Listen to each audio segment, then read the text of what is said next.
Matthew Stafford is not back at Los Angeles Rams training camp, and that means the back is a big, big concern. That and more on today's edition of Locked On NFL. The new Locked On NFL. The madman Tyler Rowland is your double shot of NFL espresso with the Locked On local experts on every major story.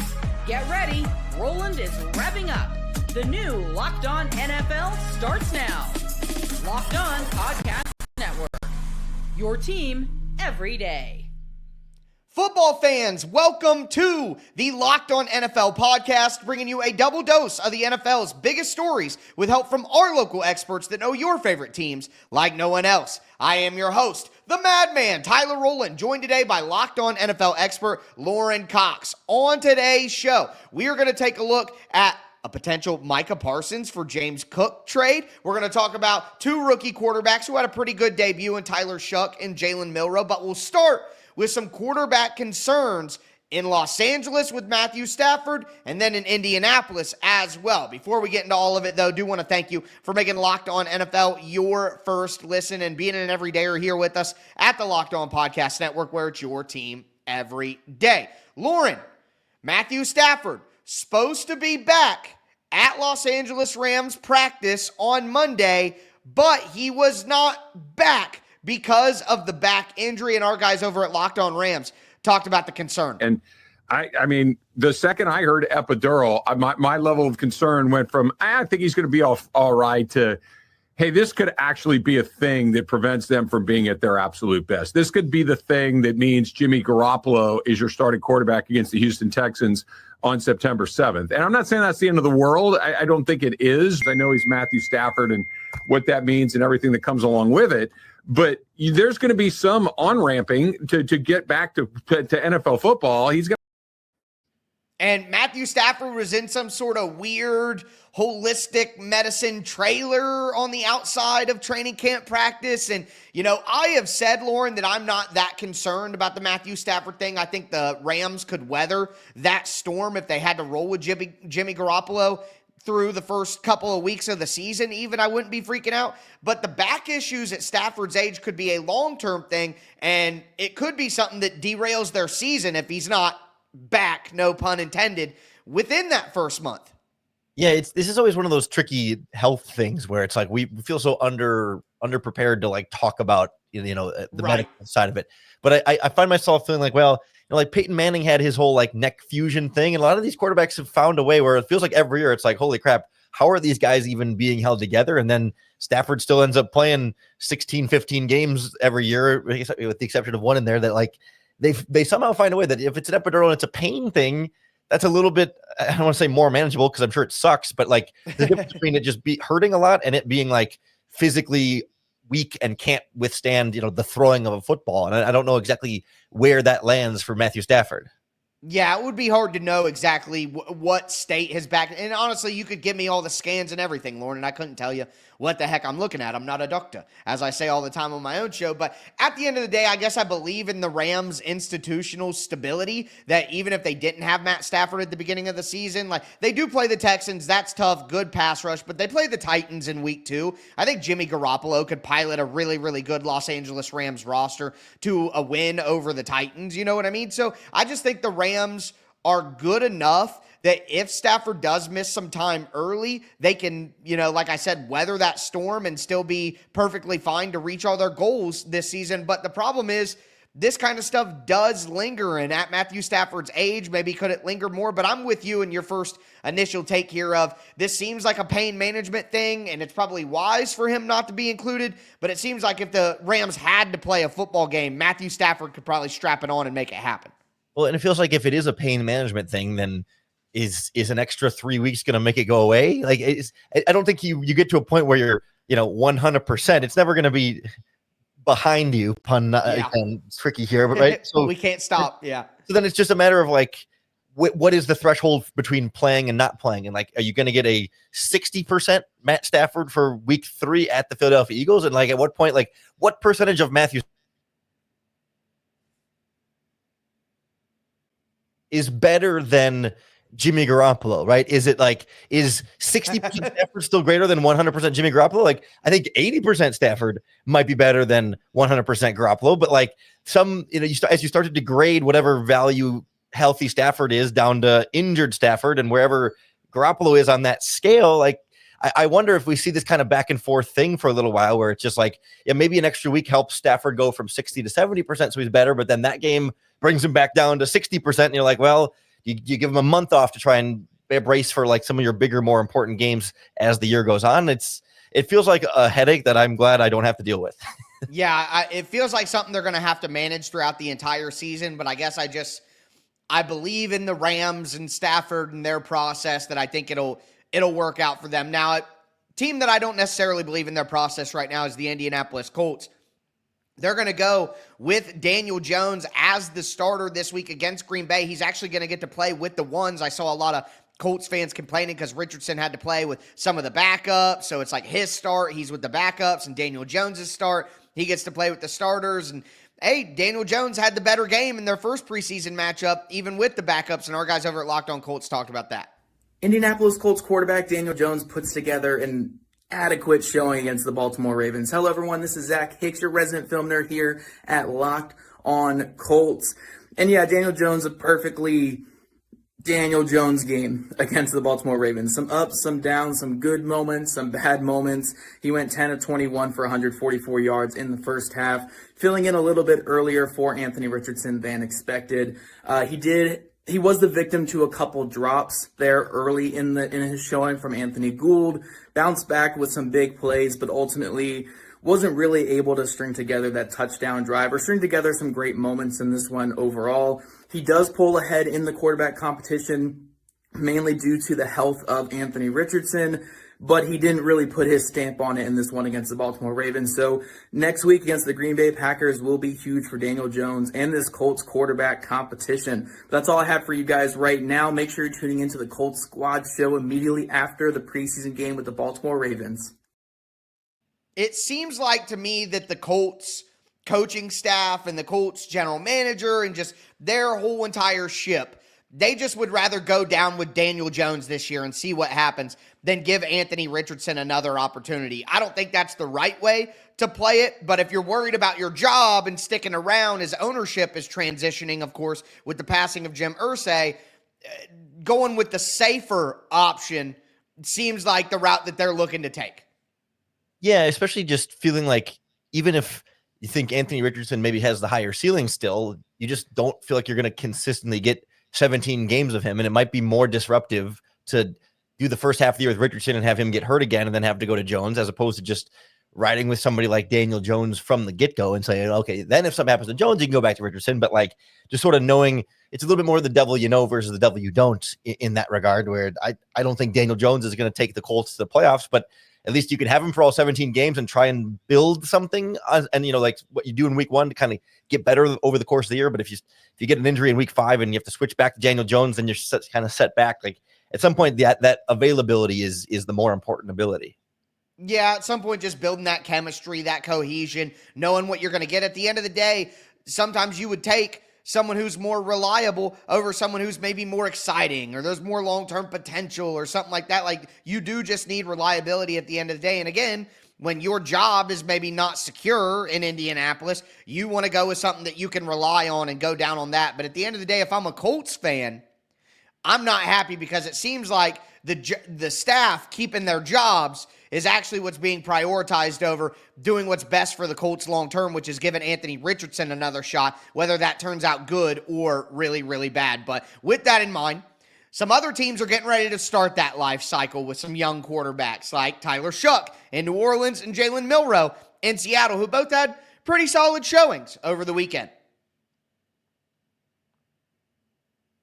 Today's episode is brought to you by Yahoo Fantasy. It's the best time of the year, folks. NFL kickoff is almost here, and that means fantasy football season is back in full swing. And this year, Yahoo Fantasy is turning things up with a fantasy football experience like never before. This year, me, Lauren, are going to be playing on Yahoo Fantasy, and you should too, whether you're a first-timer or a veteran making their millionth league. Look, Yahoo has been doing this for a long time. They have the process nearly perfected. They have a great app, a great draft experience, a ton of different modes. And to celebrate 28 years of fantasy football greatness, Yahoo Fantasy is dropping 28 big new features over 28 days throughout August. To kick it off, they just dropped Yahoo Fantasy Guillotine Leagues, a killer new way to play Yahoo Fantasy football where the lowest scoring team gets eliminated each week until there's one team left standing. With the season right around the corner, now's the time to get your league together and give this new mode a try. If you're into the classics, you can still play head-to-head private leagues or join a public league. Stay tuned for more killer announcements and start playing Yahoo Fantasy Football now at yahoofantasy.com/LockedOnNFL. All right, Lauren, let's continue today's edition of Locked On NFL. We took a look at some concerning quarterback situations, but now I want to look at some more promising quarterback situations because we got two rookies over the weekend who played pretty solid in their games, and we throw it to the mastermind himself, Ross Jackson, to break down Tyler Shough's performance, who played on Sunday afternoon. To me, I feel like Tyler Shough kind of gained a little bit of ground, 17 of 22 on the day with a big touchdown to Mason Tipton, but also had the pick six and missed on what could have been another touchdown at an earlier point to Kevin Austin Jr. down the right sideline. So while I feel like Tyler Shough had the highest highs, he also feels like he had the lowest lows, while Spencer Rattler was a little bit more in the middle, but being in the middle didn't provide the big moments, right? So I think that what that does for me, if I'm trying to like put myself in the mentality of a football team trying to make this decision, is that you can see all of the exciting things from the Tyler Shough evaluation side of, you know, him being drafted, his draft process, all those other things. But then you also saw some of the things that were a little bit more concerning and everything too. When it comes to where this quarterback battle is, I would say that if it was separated by 10 points, it's separated by 5 to 7 points now.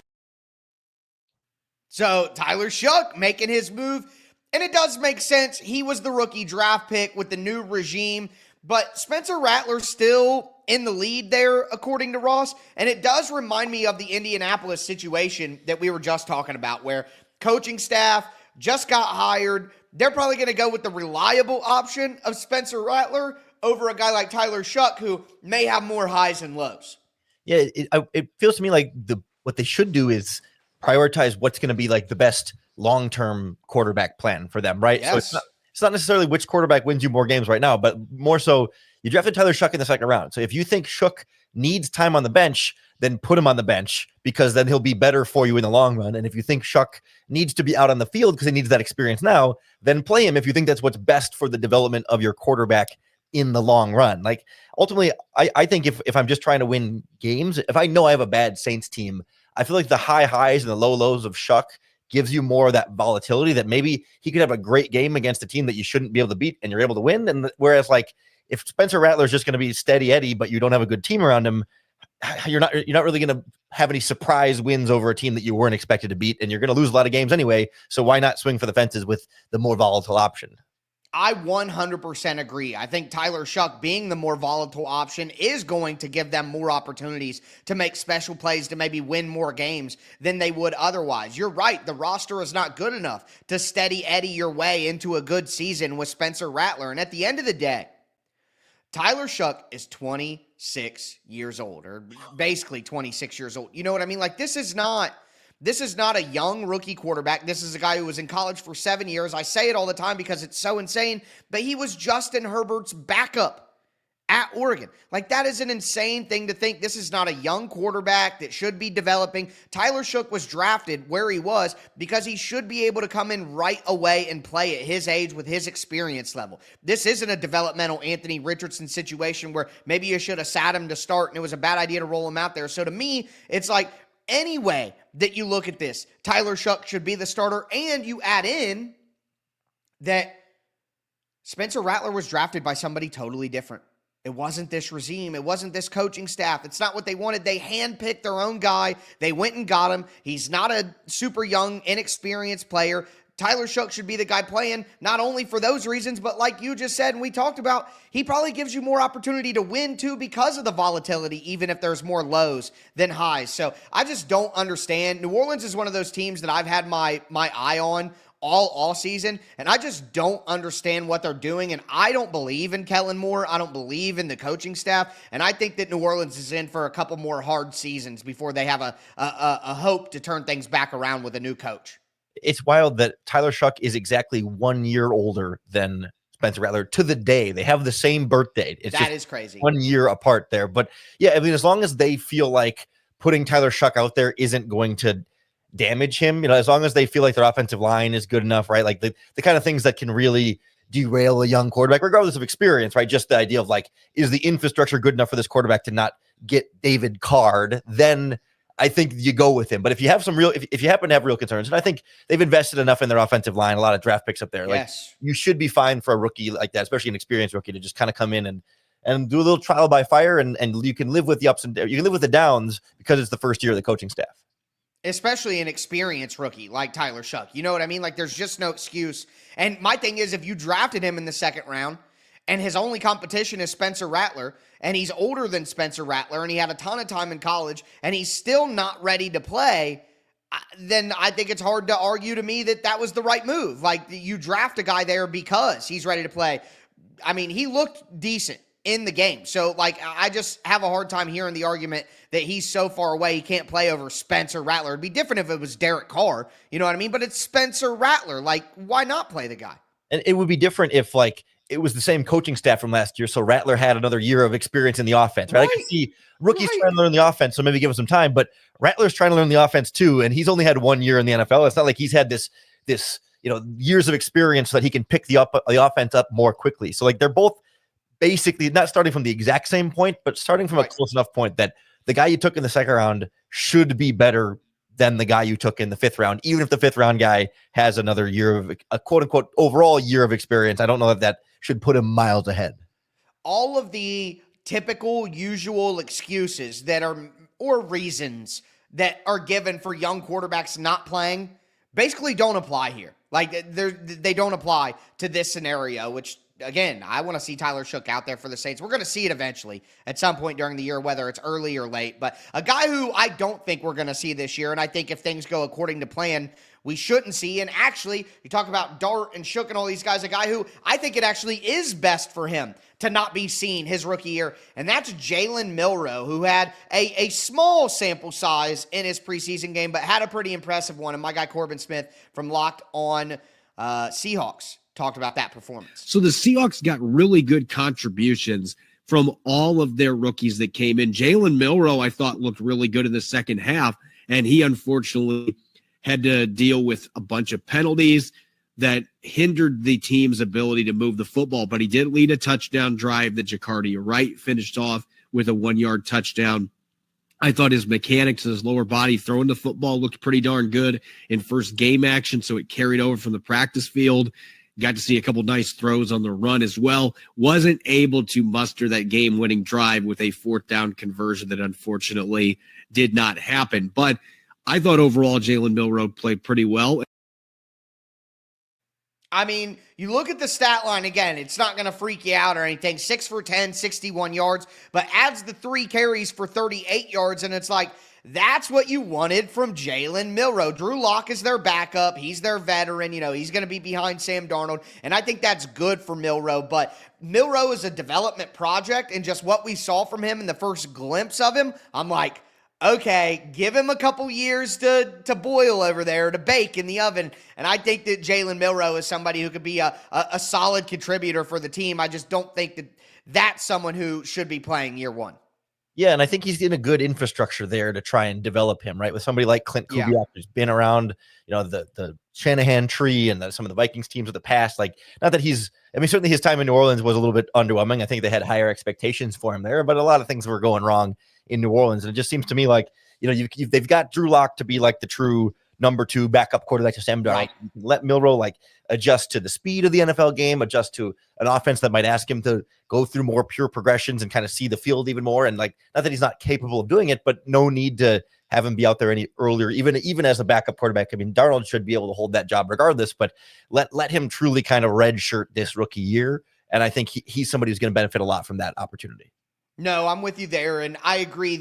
The temperature in Seattle isn't so hot that he's going to get forced out onto the field. I really don't think that that's what's going to happen. Now, in New York City with the Giants, their pressure there could force Jackson Dart out onto the field, but I think Seattle, no matter what, they're comfortable enough there where that's not going to happen. But speaking of being comfortable, or more like uncomfortable, James Cook made things uncomfortable in Buffalo this weekend. Today's episode is brought to you by FanDuel Sportsbook. August 26th is officially FanDuel Futures Day, a brand new holiday for football fans who live for bold predictions and preseason hunches. For just 24 hours, FanDuel is giving you deals on NFL season predictions. So whether you're calling your MVP, eyeing a long shot division winner, or ready to crown your Super Bowl champ before week 1 even kicks off, this is your moment. For me, might take a little flyer on the MVP race, go with somebody wild like a Bo Nix or something like that. Might go with a crazy Super Bowl pick like maybe the Green Bay Packers again. You never know. Or I could parlay some dark horse division winners. Visit the FanDuel app today and start planning your future bets now, because Futures Day is one day and one day only. It's FanDuel. Play your game. All right, Lauren, let's cap off today's edition of Locked On NFL. We talked about Matthew Stafford, Daniel Jones being concerns at quarterback. We talked about Tyler Shough, Jalen, Milroe looking promising at quarterback. Now I want to move away from the quarterbacks to some other big contract situations in the NFL. And James Cook for the Buffalo Bills made a bold decision this weekend that you don't normally see. I'm going to tell you what it is before I do, though. Thanks again for making Locked On NFL your first listen. For your second listen, check out Locked On Bets. Betting experts Lee Sterling and Kevin Rogers have daily MLB locks and can't miss football futures. I just told you where to make your bets on FanDuel. Now get some advice on those bets with Locked On Bets on YouTube or wherever you listen to podcasts. But James Cook, again, some drama in Buffalo. Sean McDermott wanted him to play in the preseason game this weekend, and James Cook sat out on purpose. He dressed and everything, but he would not play. Buffalo has given out quite a bit of contract extensions this offseason to different veteran players. It doesn't look like they want to give one to James Cook. So do you think that this is something that's going to get ironed out, and could this be something that maybe spills over on the Bills and hurts the season? Yeah, I don't know. This feels almost silly because it's like it's sitting on a preseason game. Like Josh Allen didn't play in that game. They didn't want Josh Allen. Like, why does James Cook need to be out there? And if he was going to be out there, what's he going to play? 10 snaps, even fewer? Like Dawson Knox played 8 in that game. Like, is that what they were? So are we going to get mad at James Cook for not going out there for 8 snaps in a meaningless game? Like, I get it's more symbolic, I suppose. And it's one of those like cardinal rules that players do not cross. Like you're sort of like your coach, you're not playing. Yeah. But it's the preseason, man. Like I don't know. It feels like it sounds like a bigger deal than it actually should be. And it feels to me like he's not going to want to let his teammates down in the games that really, really matter. Like, it's not like he's still making like $5 million this year. It's not like he's on a veteran minimum kind of contract and is looking for, $20 million or more. Like he's not getting nothing. So I think it's going to be a distraction, but is it going to be something that holds the Bills back? I think they'll find a way to at least kind of smooth things over one way or another. No, I'm with you there. I don't think it's going to be something that holds the Bills back. And as a matter of fact, if I'm honest with you, I don't really think it even matters. I think James Cook is a pretty good player. I do, but I would not get anywhere close to Saquon Barkley money like we're hearing rumors that he wants or anything. Like James Cook is closer to a Kyron Williams than anything else, and that contract may have to do with how James Cook is acting, according to Joe Marino from Locked On Bills. We got to talk about this Kyron Williams extension that gets with in the his Los vicinity Angeles on Rams. offense. And tell you why it matters for Well, I guess we're not going to hear from Joe Marino, Locked On Bills. Got multiple voices going on. It's getting crazy in there. But he talked about how Kyren Williams' new deal is kind of where James Cook is saying, I'm not that low. I should be higher than that. And the Bills are probably more like, that's about where we want to pay you. And that's a pretty large gap to try to fill. I personally, again, like I was saying, I think James Cook is a good player, but I don't think that he's so good that the Bills can't win with Ray Davis back there and Ty Johnson back there. Like, I'm just not that high on James Cook. So I just don't care about this is really where I'm at. Let him pout. That doesn't matter. I'm not paying James Cook anywhere near Saquon Barkley money. Yeah, it just feels to me like this is a player that doesn't have nearly as much leverage as he might think he does. And sitting out the preseason game is one way to try and pull some leverage, but it doesn't.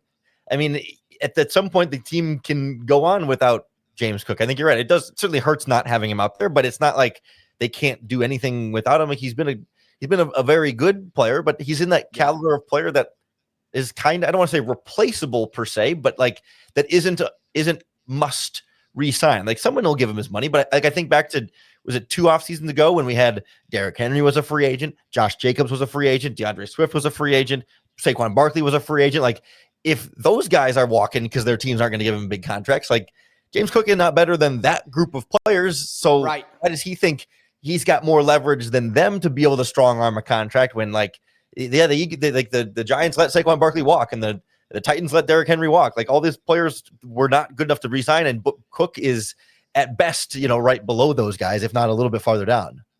So I had an idea.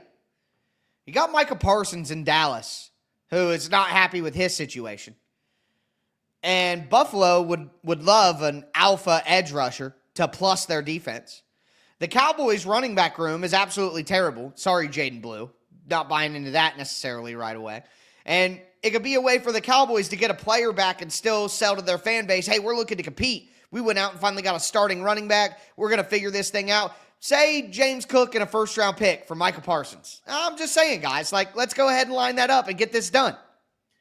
That's the thing with Jerry Jones. Like you can never rule anything like that out. I mean, especially, with the running back position, you could sell him. I think I wish James Cook were a little bit of a bigger star. Like it's he less. He would be in Dallas, Lauren. He would be in Dallas. Well, they're telling themselves that Javonte Williams is going to be a star in Dallas too. Right. But I saw somebody else throw out like a hypothetical, like who would say no if it was like Barkley for Micah Parsons kind of thing. Like that would be the kind of star power that Jerry Jones would be like, this guy's going to sell tickets, even if football wise, you probably would want to give up even a little, like that wouldn't be a great deal of Micah Parsons' value. I think you could squeeze more from other teams. But like, what if James Cook was thrown in with a couple of draft picks, not just, I think one first-round pick maybe isn't enough there, but like a first and a second in James Cook or a future first and some kind of a little bit more, but him as a sweetener is kind of a way to get a monkey off of both of their backs and kind of say, all right, now both of our problems are solved by each other. And the Dallas still gets some good value in exchange for their draft, for their big asset. Yeah, something like that would take something where Jerry Jones could sell it as a good thing. I don't think they could just get draft picks back for Micah Parsons and sell the future. They'd need to get something back that would allow them to sell it to their fan base. But just throwing stuff against the wall, just out here thinking of crazy stuff, trying to make something happen. But with that, go ahead. Well, I was just going to say, I just wish Buffalo had, like, outside of Josh Allen, they don't have any kind of star power to send back. Power. Like, Bosa, I mean, it doesn't really solve you're not really upgrading pass rush as much then if you're giving him a pass rusher to go get the better pass rush. Like, that part of it is to add to that mix. But it's like, yeah, that's kind of the Bills thing right now is a lot of like, it's Josh Allen and them boys flying under the radar. And that's kind of like, they're able to have a little bit more of an underdog mentality that way that I think kind of helps them get overlooked in a way that I think they might value and appreciate. And you need, in my opinion, some of those superstar players to make big plays and big moments for you, or set up other guys to make big plays and big moments. And that's where Buffalo is lacking, in my opinion. And I get downgrading from Stephon Diggs and moving on and looking to do it a different way, but they haven't added any stars after that subtraction to kind of make up for that. And I think in the biggest moments, in the biggest playoff games, that'll be a deciding factor. And, I think to beat the Chiefs, you need those superstar players. And it turns out it's actually really hard to get superstar players. Funny how that works. Yeah. Yeah, it does seem to be the case. But unless Micah Parsons is available, then there you go. You could go get Micah Parsons. But I tell you, it's not hard to get superstar podcast hosts because, look, you get me and Lauren every Tuesday on Locked On NFL. But with that being said, that is going to do it for us. I am your host, the Madman Tyler Rowland, for my co-host, Lauren Cox. As I tell you every episode, thanks for tuning in, and stay safe out there.